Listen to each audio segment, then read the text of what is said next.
Mopay nga adlaw Eastern Visayas. Once again, iniitsol alarponan Philippine Information Agency Region 8 para hausa na liwat na edisyon ang Suruswerte ha PIA.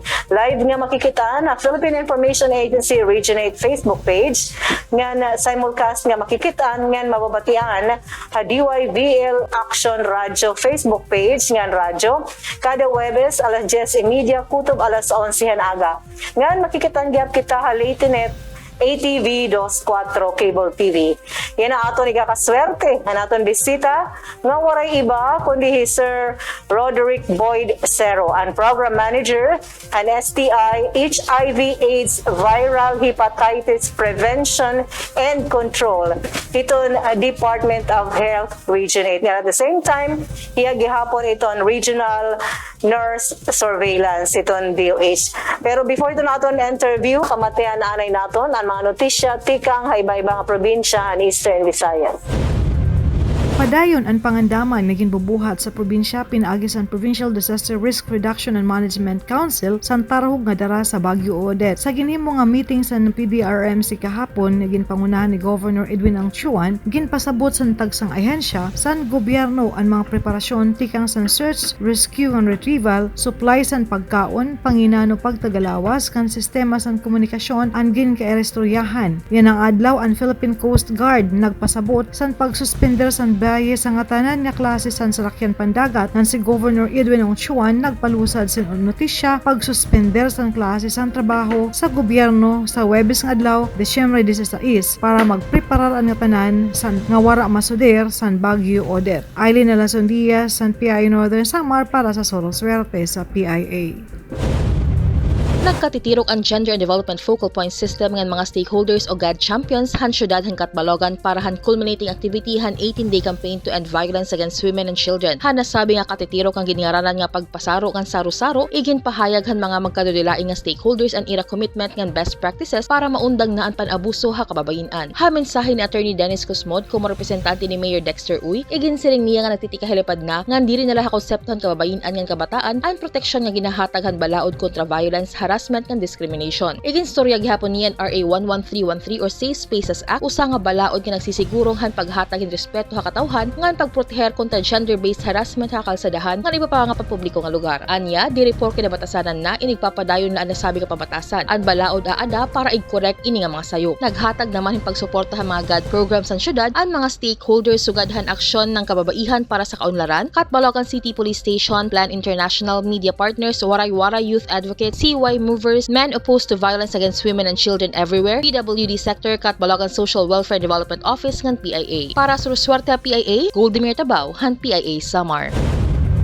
Sa iyang pagbisita sa Bactol-on Multi-Grade School pagka-Huwebes, si Evelyn Fitalbero, DepEd Regional Director, nagkikatubang sa mga kabataan ingon nga usa ka magtutudlo. Gitudloan niya sila unsaon ang saktong pagbasa sa mga titik, giistorya-istoryahan unsa ilang pangandoy sa umaabot o gipangumusta ang kalainan sa module ug sa linawas nga pagtungha balik sa eskwelahan. Lihok nga nabugto tungod sa pandemya. Ang Bactol-on Multi-Grade School mao'y kinaunhan nga pampublikong tunghaan sa syudad ug lalawigan nga gitugutan makasalmot sa pilot limited face-to-face classes din sa riyon. Second batch sugod Desyembre 6 gumikan sa talagsaong record nga walay kumpirmadong COVID-19 case sa barangay. Sukad mikuyanap ang virus. Si Fitalbero may anunsyo nga ang kantidad 100,000 pesos ipadaan na sa di madugay gikan sa DepEd Regional Office ug laing 100,000 pesos gikan sa Central Office ang ipadao sa agig tabang finansyal nga sarang gamiton pagpalambo sa bagong abli nga tunghaan. Dako ang kalipay ug mapasalamaton kaayo si Arlen Olamet, school principal, sayang nabati. Hinoon siya miingon hulaton pa niya ang hingpit nga guidelines unsaon paggamit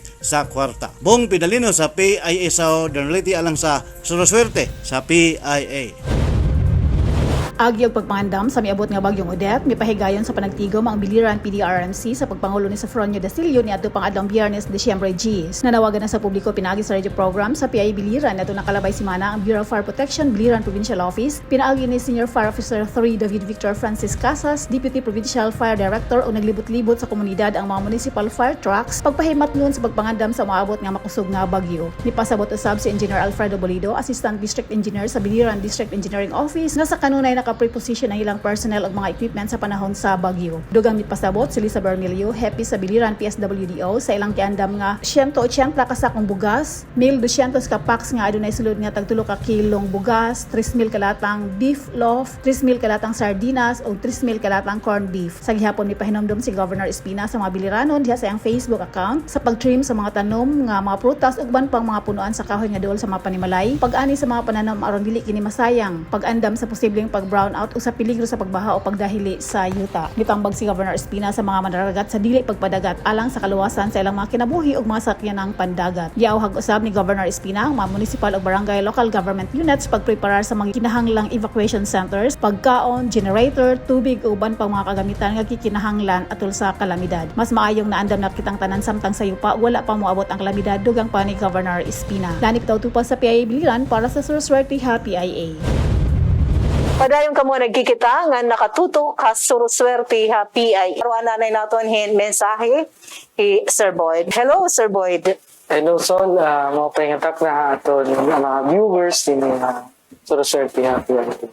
Okay, diretso dayon kita sir kay para aton oras guti ay la. Ano yan na iton presente nga sitwasyon hiton HIV AIDS dinhi sa Eastern Visayas.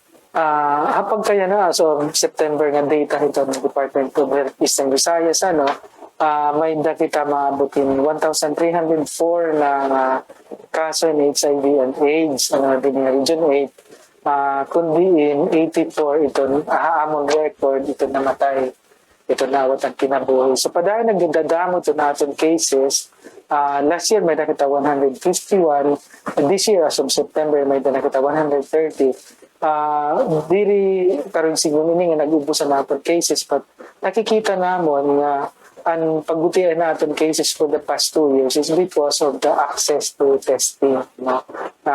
Kung manununduman na natin pagbutuan, diri good ini nakakakanin na pagpatest. So amo to nga hapag kaya na hinay-hinay natin na nakukuha na ito na balik na itong pagpatest ito natin sa bugtuan ng mga risky behaviors. Okay.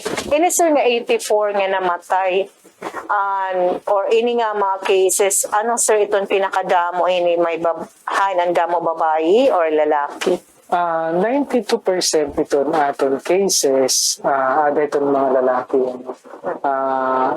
Kuan magudi ni because of nakikita kasi naton nga tungod dito male to male sexual transmission. Meaning to say hini sir, may adahin ni mga membro hin iba iton sexual preference nera. Dere iton mga straight. Yes, I mean 80% itong natapnan tungod dito male to male sex.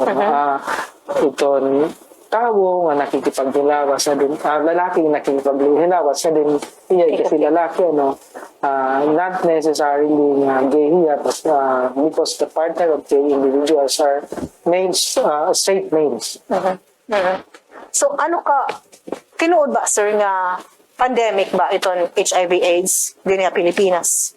Ito diri lang din sa Pilipinas itong tinatawag natin na pandemic magudano because it occurs worldwide. So bisa na nga part itong kalibutan may dapat makikita na HIV and AIDS na kaso. Pinakamaihan na ini because nagkaada kita in cases din na Philippines since 1984. So medyo maihan na natin yung problema nga ginaatubang. So, maihan na sir, yan na sir naton cases nationwide. Pwede ka nimo kami sir istoryahan, pero ito naton cases. Bukos nga Pilipinas, may dana kita 90,600 nga kaso as of September. Binihatan ataas na niya, and may dakita nakukuha nga kaso kada adlaw nga maabutin 33. O sa kada 33 ito nakikita nga kaso HIV and AIDS. Pero din ha Region 8 sir, pero ha kada adlaw. Din ha Region 8 nag-abot kita yung 24 per day. 24 kada o sa kada adlaw. Almost one per day lang. O sa kada adlaw din niya Region 8. Ano bang good ini sir ang nahitatabo kay anong bagahan very good na hitaas hinduro ito naton mga cases din ha Region 8 tungod ba nga naawod iton tawo pagpa-test or Itong HIV manggod it will take 10 years bago ka mag-manifest ng symptoms. Kamaiha nga panahon nga hunan ni mo waray kay nga infection pero may daka ngayon it is because kung nagkaada ka in risky behavior so may posibilidad na matapnan ka and then masasabtan mo lang iniya nga may ada ka after 10 years. Kung maabot ka na yung mga simptomas amoy ni nga kinahanglan gud natin ipopularize ito natin testing. Once may daka risky behavior kinahanglan ka magpa-test para masabtan mo may ada ka And siring ko pa it's not the end of your life kung masabtan na may data infection tungod kay may ada kami tambal na ginahatag. Tambal in the sense na waray kasi ni-cure hapagay na pero may tambal. Diri yung mga upay pero natatambal na ako. when we say tambal sir anong karig signon diri totally nga mako-cure pero mamamanage Namamanage namin itong infection to the point nga from a very ill person to a productive person. So, ini magod na natatap na natin na nagkakaada ng HIV. Most of them are productive, mga nagsusuporta nila pamilya, and then nagkaada ng infection. Unfortunately, natatanggal at trabaho o nadiri na pagbalik at trabaho tungod kay naawod na pagbalik at trabaho. So, kung nakikita namon na early and then natatagan namon ng tambal, may mga instances nababalik pa inihira, nakakabalik pa nga nga tutira pagtrabaho. Based on naton record sir ano iton pirang edad iton pinakabata nga natapnanhan HIV nga pirang edad han pinakalagas na Unfortunately, din niya ato na Region 8. Ang pinakabata natin is 1 year old and then 58 years old. So, may dakita lima nga kabataan, mga 1 year old and 2 year old nga natapnan. Ang media natin ini is 27 years old. So medyo bata, damo itong kabataan although ang majority or almost 50% belong to the 25 to 24 years old pero naghahata si taton 15 to 24 years old. 15? Yes, so, Sir, yes, 15 to 24 years old. Sugad na ito ka mga sexually active ra sir o ano ba karig signon hini nga 15 pala natapnan na? Base ito, may mga study kasi, like young adolescent fertility study, na nagsusumat na itong kabataan din ng Region 8, o even bilanganin din ng Region 8, may na mga sexual activity. And in the Philippines, itong 10% have their first sex experience at the age of 12.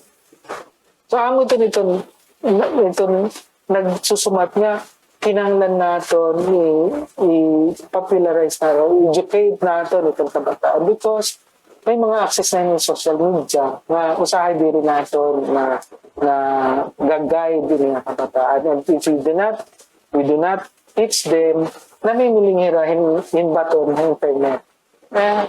So, ano mo pa, Sir Buhaton, itong mga parents, yan na naton nga, para itong nira mga anak, mahilikay, hini nga mga activities, nga, hakadayunan, makalikay, hini nga klase ng sakit.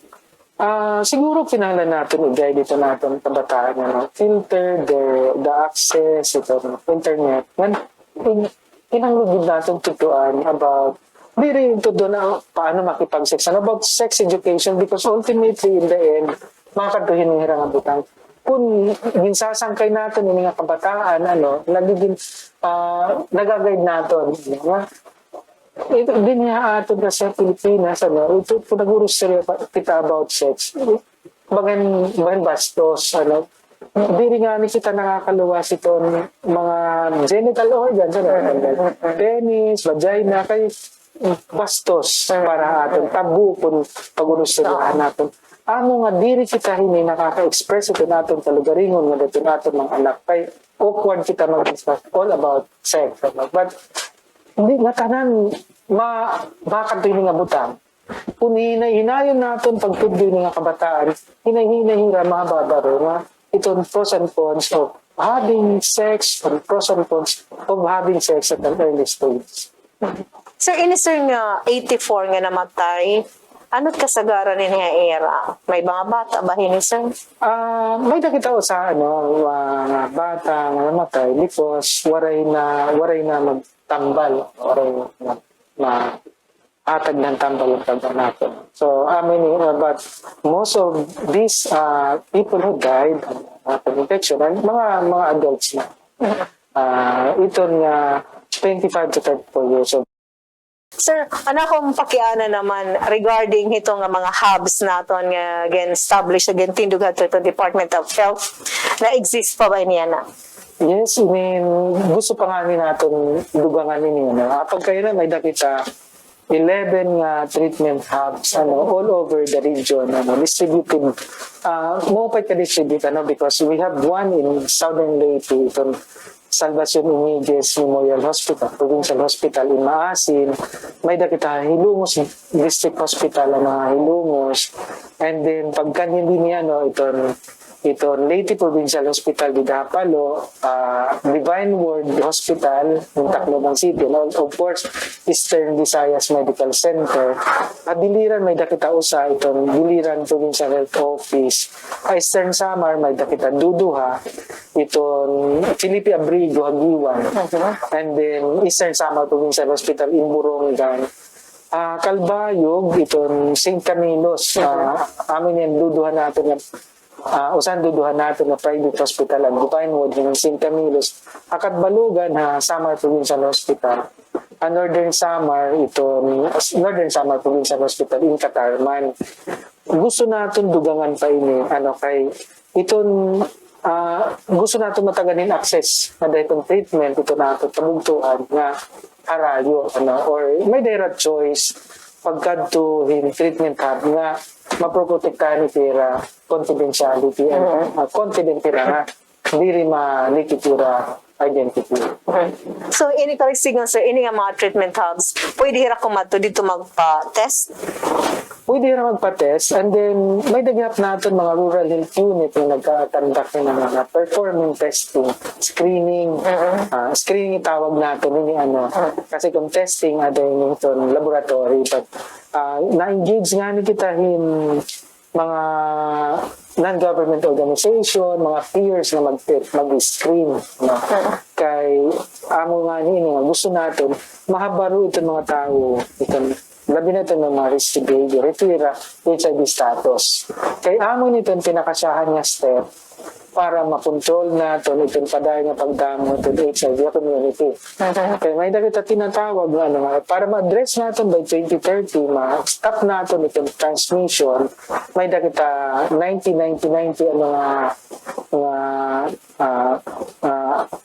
binihimo 90% of those that are infected should know that they are infected. So siya kasi magkadto ka, siken, tambal, magsiken bulit. Tumabaro ka nga may ada ka uwalay. Kaduha, ito nga nasabtan natin na may HIV, 90% ito, kinanglan natin ma-enroll antiretroviral therapy. So, amo ito nga, kinanglan nila kumadito natin mga treatment hub. And then, 90% ito nga mga na-enroll, kinanglan mapahumubot ka damod virus sa iralawas. Itong tinatawag natin na viral suppression. Kasi, importante itong viral suppression, kay itong pagtapon itong HIV, may usahin itong element, itong sufficiency. Kasi, maski damo ito maski upat na body fluid itong pwede magtapon, usahin ito ini nga upat kung di rin na sufficient yung kadamo itong virus, hindi na yung makakatawa. Okay. Element, part na element, it's safe, survival, sufficiency ng entry. No? Kinanglan sufficient it kadamot virus para may the transmission. Yan na, kung viral suppressed na ito sa tao, nakamubo na ito. Kadamot ang virus, ito sa nga bagit pugit. So, doon na gudinira. Absent or minimal na itong pagkakon.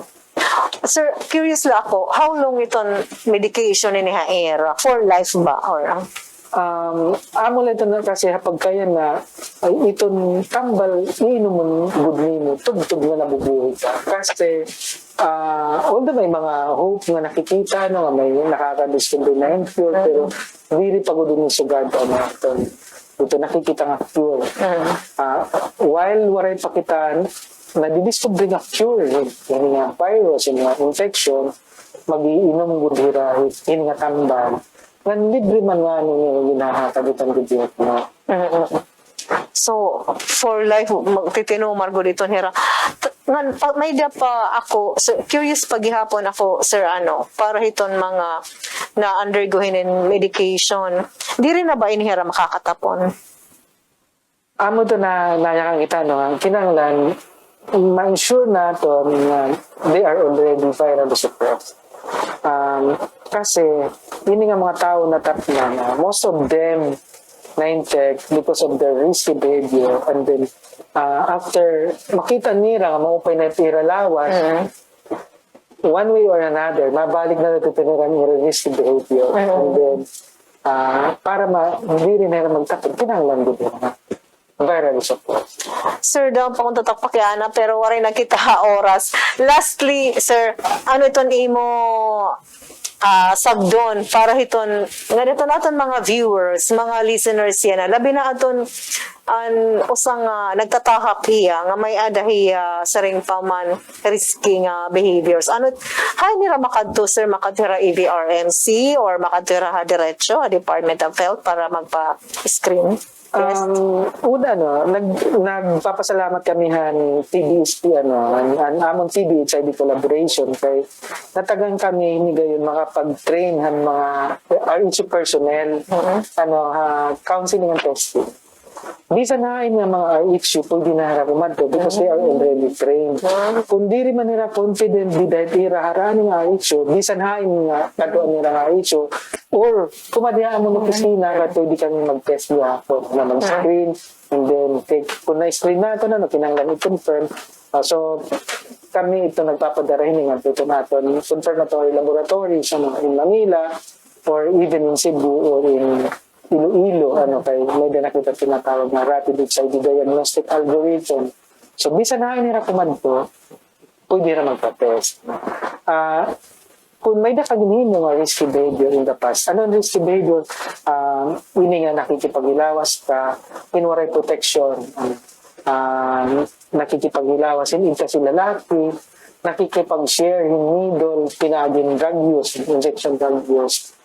Amo ito mga tinatawag natin ng mga risky behavior. Kung may adakag na himo in the past, pagpa-test, pag-screen, para masabtan kung natakman ka o waray. And then, sisiguraduhin namon nga itong confidentiality, itong information nga ihatag niyo yung amon, nga dito natin mga health workers, tubtub lang nga dito ato mga health workers, di rin yung magsasarang. And because may dabalaod, may nagpo-protect ka iyo, itong Republic Act 11166, itong bago nga age law, na kung may daman ginhimo, di rin maupay ato mga health worker or hinuman nila community, pwede ka mo dumaho pa ato Commission on Human Rights para pasakahan natin yung tiha. Hindi nga mga tao nag-discriminate because amunit nakakaulang ito natin prevention and control hiningat na infection tungod kay hataas pa yung duro itong stigma. Ini-impose na ito na ditong tao na possibly infected or suspected to have infection.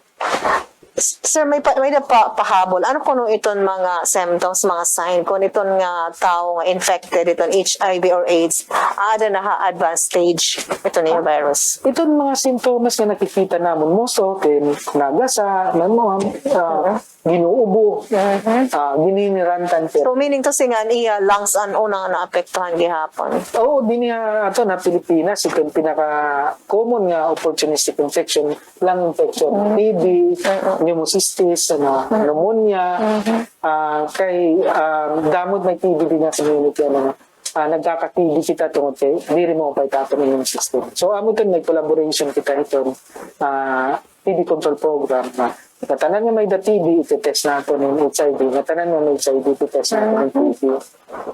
So amo to niya na sir yung binubuhat niyo. Amo to yan na ginihimo nato pero diri kita kinahanglan magulat kung may da nato na abato na ating kalugaringon kay kung ada na nga stage, usahay makuring na pagtambal.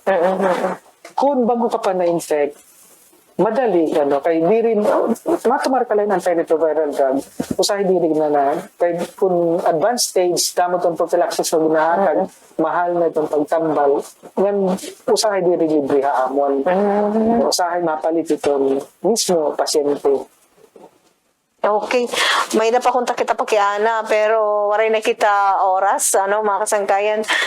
Siguro Sir Boyd papabalikon pa naton sunod nga mga panahon kay may napakita sa pang topic nga gusto pakianan niya labi na parte ni hepatitis sir pero waray naman kita time Sir Boyd para ito nimo closing statement. Anytime Sol, willing kami bumalik, gusto namon kuhaon ng opportunity, pagpasalamat itong PIA, dapat nabubulig ito namon programa, nakakapasamwa kami namon, angay nga information ay pasamwa, libre, kahit hindi na kami nabayad, itong mga media outlets nila salamat gihapon kung may da kami problema parting ito HIV kung nagtatahap sa mga da kamo ini nga infection please come to our office or any ito namon treatment hubs and they are very much willing to entertain you, to assist you para matambal din ang atong infection nakikita. Ayaw ka mo kabaraka kay diri guton hira nagdi-disclose iton DOH bisan pa nagkikinulit iton mga taga-media ito na identityhan mga nagpa-positive diri guton hira nagsusumat mga kasangkayan. Ang ngaran ni PIA OIC Regional Head Ninfa Quirante ini Sol Alarcon. Damo salamat nga mabuhay Eastern Visayas.